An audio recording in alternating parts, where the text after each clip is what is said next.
table. Victory for them in West London.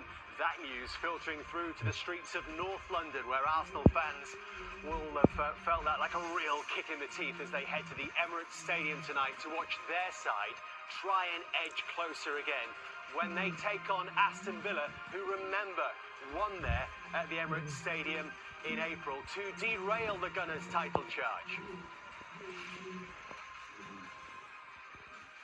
Well, that must feel like a huge result for Arne Slot, coming so late on at Brentford, and it means they are once again 7 points clear at the top of the Premier League table. The best that Arsenal can hope for is to get within 4, and Liverpool would still have a game in hand. Big results earlier for Bournemouth in the early kick-off at Newcastle in this race for Champions League football. 4-1 success for them. Aston Villa, though, have the chance to join Newcastle on 38 points. They're right in this Champions League mix as well. A victory would take them above City, Bournemouth, and indeed Chelsea. So let's take a check on tonight's teams then, starting with Arsenal, and a real blow at the back because there is no Saliba for Arsenal tonight. He started 58 of the last 59, but he is missing this evening. So it looks like Thomas Partey will slot in at right back, Timber to play at centre-back for the first time in the Premier League alongside Gabriel. Miles Lewis-Skelly starting his 4th consecutive game in all competitions at left-back. Marino comes into midfield, joining Declan Rice and the captain Martin Ødegaard, and a change further forward as well. Raheem Sterling drops out of the starting lineup, and Gabriel Martinelli comes in to join Havertz and Trossard, who scored against Spurs in the week. This, the Villa team. Aston Villa, remember, beats Everton midweek. Ollie Watkins scored in that game, keeps his place up front with Rogers, Tielemans and Ramsey supporting him. Kamara and Onana will patrol the midfield. One change for them, though, that comes at left-back.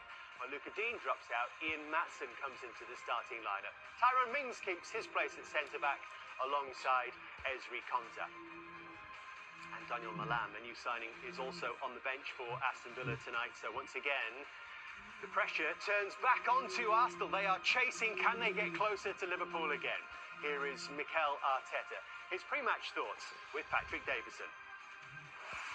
So, Mikel, you faced a lot of challenges and setbacks this season, and you've got another one tonight. No William Saliba. What can you tell us?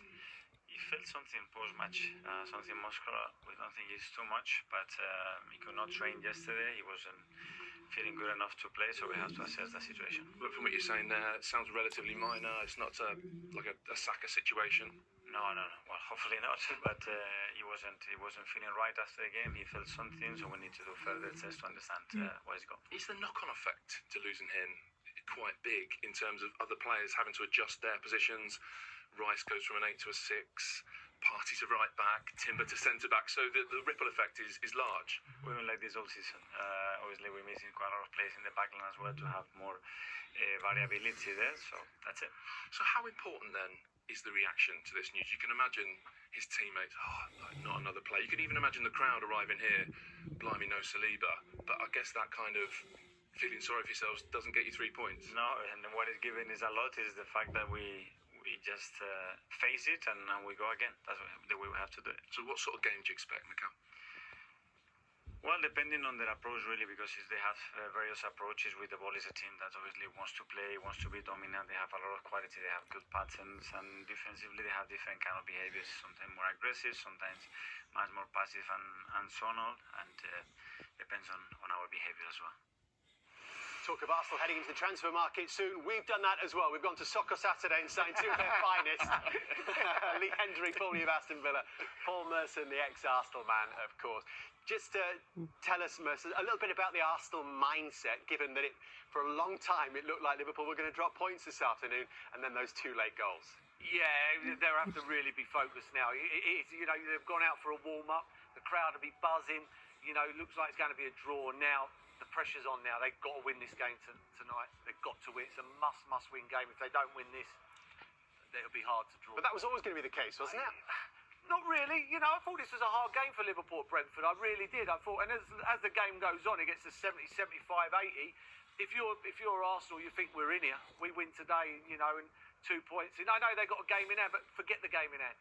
You know, game in hands a while back. So, for me, you know, Arsenal have got to lift themselves up. This is a big, big football match today. Do Villa look at the team news when it comes through and see the absence of Saliba and give themselves just a little bit of a spring in their step, Lee?